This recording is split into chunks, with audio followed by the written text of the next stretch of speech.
Hello everyone. In this part, we'll see module 3, that is technical analysis.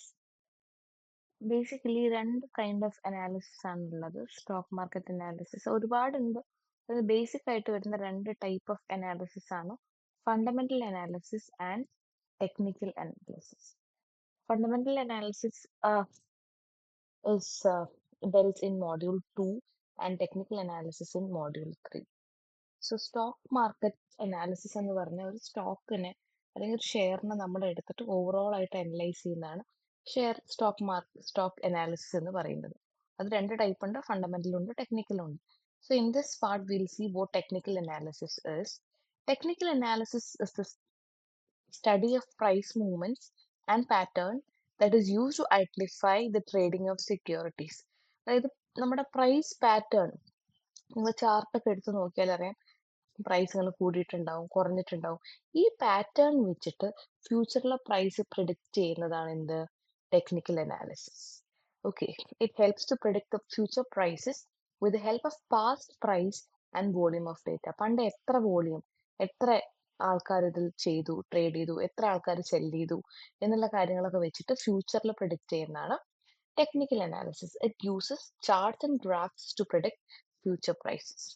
ഇതിന്റെ basic assumptions എന്ന് പറഞ്ഞാൽ history tend to repeat, അതായത് past data വെച്ചിട്ടാണ് നമ്മൾ എന്ത് ചെയ്യുന്നത്? ഫ്യൂച്ചർ പ്രൈസ് മൂവ്മെന്റ്സ് നോക്കുന്നത്. And price moves in trends. ഈ ഒരു ഗ്രാഫും ചാർട്ടൊക്കെ നോക്കിയാൽ ഇതിങ്ങനെ പ്രൈസ് കൂടുന്നതും കുറയുന്നതും ഒക്കെ കണ്ടു കഴിഞ്ഞാൽ നമുക്ക് പ്രിഡിക്റ്റ് ചെയ്യാൻ പറ്റും എന്നുള്ളതാണ് ടെക്നിക്കൽ അനാലിസിസിന്റെ വേറെ ഒരു essential. And market discounts everything. അതായത് മാർക്കറ്റ് ഡിസ്കൗണ്ട്സ് എവറിത്തിങ് എന്ന് പറഞ്ഞാൽ എല്ലാ ന്യൂസിനെയും ഈ പ്രൈസ് കാര്യങ്ങൾ റിഫ്ലക്ട് ചെയ്യും. ഇപ്പം വാർ നടക്കുന്നൊക്കെ സമയത്ത് അത് ചിലപ്പോൾ നെഗറ്റീവായിട്ട് എഫക്ട് ചെയ്തിട്ട് താഴേക്ക് വരാം. അതിന് പോസിറ്റീവ് ന്യൂസ് GDP ഒക്കെ കൂടി എന്ന് പറഞ്ഞാൽ അത് മുകളിലേക്ക് വരാം. So everything is reflected in market price എന്നാണ് ടെക്നിക്കൽ അനാലിസിസിന്റെ വേറെ ഒരു assumption. So in short, technical analysis is study of price movements and patterns. ഈ പ്രൈസ് എങ്ങനെയാണോ മൂവ് ചെയ്യുന്നത് അതിന്റെ പാറ്റേൺ നമ്മൾ നോക്കി പഠിച്ചിട്ട് ഫ്യൂച്ചർ പ്രൈസ് പ്രൊഡിക്റ്റ് ചെയ്യുന്നതാണ് എന്ത്? Technical analysis. ഇവിടെ നമ്മൾ യൂഷ്വലി എന്ത് യൂസ് ചെയ്തിട്ടാണ് പ്രൊഡിക്റ്റ് ചെയ്യുന്നത്? ചാർട്ട്സും ഗ്രാഫ്സും ഒക്കെ യൂസ് ചെയ്ത്. ആൻഡ് ബേസിക് ആയിട്ട് നമുക്ക് പഠിക്കാനുള്ളത് 3 types of charts used in technical analysis. എക്സാമിന് ചോദിക്കുന്ന സമയത്ത് ചാർട്ട് വരയ്ക്കണം. ക്വസ്റ്റ്യൻ ചോദിച്ചാൽ it's very important. Line chart, bar chart and candle stick chart. ഒരുപാട് ടൈപ്പ് ഉണ്ട്. So as per your syllabus 3 type of charts ആണ് നമുക്ക് പഠിക്കാനുള്ളത്. First one is line chart. Line chart എന്ന് പറഞ്ഞാൽ as the name indicates, it connects the closing prices of stock over a period of time with a line. ഇവിടെ എടുക്കുന്നത് രണ്ട് kind of പ്രൈസും: opening പ്രൈസും ക്ലോസിംഗ് പ്രൈസും. മാർക്കറ്റ് തുടങ്ങുമ്പോഴുള്ള പ്രൈസാണ് ഓപ്പണിംഗ് പ്രൈസ്, മാർക്കറ്റ് എൻഡ് ചെയ്യുമ്പോഴുള്ള പ്രൈസാണ് ക്ലോസിംഗ് പ്രൈസ്. ഇവിടെ ലൈൻ ചാർട്ട് ഏത് ടൈപ്പ് ഓഫ് പ്രൈസ് ആണ് യൂസ് ചെയ്യുന്നത്? Closing price. ഈ ക്ലോസിംഗ് പ്രൈസ് ഉപയോഗിച്ചിട്ട് അത് എന്ത് ചെയ്യും? ഈ ലൈൻ പോലെ അത് ഒരു ചാർട്ട് അങ്ങ് വരയ്ക്കും.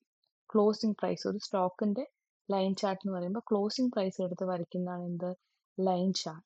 It helps to identify the overall trend. അത് ബേസിക്കലി അപ്വേർഡ് ആണോ ഡൗൺവേർഡ് ആണോ മാർക്കറ്റ് മൂവ് ചെയ്യുന്നത്, ആ ട്രെൻഡ് മനസ്സിലാകാൻ വേണ്ടി സഹായിക്കും. And it does not show detail ആയിട്ടുള്ള പ്രൈസ് മൂവ്മെന്റ്സ് ഇല്ല, പക്ഷെ നമുക്കത് നോക്കിയാൽ ഒറ്റ സ്ഥിതിക്ക് അറിയാം അത് കൂടുതലാണോ കുറവാണോ എന്നുള്ള കാര്യം അറിയാം. So as the name indicates, lines use ചെയ്തിട്ട് ക്ലോസിംഗ് പ്രൈസ് വെച്ചിട്ട് വരയ്ക്കുന്ന ചാർട്ടാണ് എന്ത്? ലൈൻ ചാർട്ട് എന്ന് പറയുന്നത്. അത് ട്രെൻഡ് മനസ്സിലാക്കാൻ വേണ്ടി സഹായിക്കും. Next one is bar chart. Bar chart 4 prices വെച്ചിട്ട് നമ്മൾ വരയ്ക്കുന്നതാണ് bar chart: opening price, closing price, high price, and low price. And each bar represents one time period. It gives more information than a line chart. ഇത് കണ്ടോ, 4 type of prices വെച്ച് നമ്മൾ വരയ്ക്കുന്നതാണ് bar chart.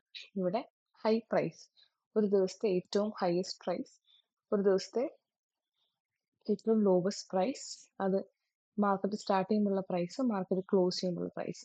ഈ 4 വെച്ച് വരയ്ക്കുന്നതാണ് bar chart. അത് green ആണെങ്കിൽ it indicates a positive trend and red ആണെങ്കിൽ it indicates a negative trend. നമുക്കറിയാം റെഡ്, ചുവപ്പ് എപ്പോഴും ഒരു നമ്മൾ എന്തെങ്കിലും ഡേഞ്ചർ അല്ലെങ്കിൽ നെഗറ്റിവിറ്റി യൂസ് ചെയ്യുന്നതാണ്. അപ്പൊ red indicates negative trend and green indicates പച്ച സിഗ്നൽ ഉണ്ടോ നമുക്ക് പോവാലോ റോഡിൽ ട്രാഫിക് ആകുമ്പോൾ. അപ്പൊ green indicates positive trend and this red indicates negative trend. അതായത് ക്ലോസിംഗ് പ്രൈസ് ഓപ്പണിംഗ് പ്രൈസിനെക്കാട്ടും കൂടുതലാകുമ്പോഴാണ് എന്ത് അവിടെ ഗ്രീൻ കാണിക്കുന്നത്, ഗ്രീൻ ട്രെൻഡ് കാണിക്കുന്നത്. അതായത് ക്ലോസിംഗ് പ്രൈസിന് ഒരു 110 രൂപയാണെന്ന് വിചാരിച്ചോ, ഓപ്പണിംഗ് പ്രൈസ് മാർക്കറ്റ് തുടങ്ങിയപ്പോൾ 80 രൂപയാണ്. സോ ഇവിടുത്തെ ഈ ഡിഫറൻസ് ഈ 30 രൂപയാണ് എന്ത് ഇവിടെ പ്രോഫിറ്റ്. ഈ ഒരു ഡിഫറൻസ് പച്ച കളറിലൂടെയാണ് ഇൻഡിക്കേറ്റ് ചെയ്യുന്നത്. നേരെ മറിച്ച് if opening price more than closing price, it indicates negative trend. Suppose ഇപ്പോൾ ഓപ്പണിംഗ് പ്രൈസ് ഒരു 80 രൂപയാണ്, ക്ലോസിംഗ് പ്രൈസ് 60 രൂപയാണെങ്കിൽ ഈ 20 രൂപ ലോസ് നമ്മൾ എങ്ങനെ ഇൻഡിക്കേറ്റ് ചെയ്യും? നമ്മൾ റെഡ് കളർ വെച്ചിട്ട് ഇൻഡിക്കേറ്റ് ചെയ്യും. Okay, so bar chart basically uses 4 kinds of prices. ഈ 4 പ്രൈസ് ഉപയോഗിച്ച് വരയ്ക്കുന്നതാണ് എൻ്റെ ബാർ ചാർട്ട് എന്ന് പറയുന്നത്. And green indicates positive trend and red indicates negative trend. Third one is candlestick chart. It is one of the most popular chart used by traders. ഇത് bar ചാർട്ടിന്റെ similar ആണ്.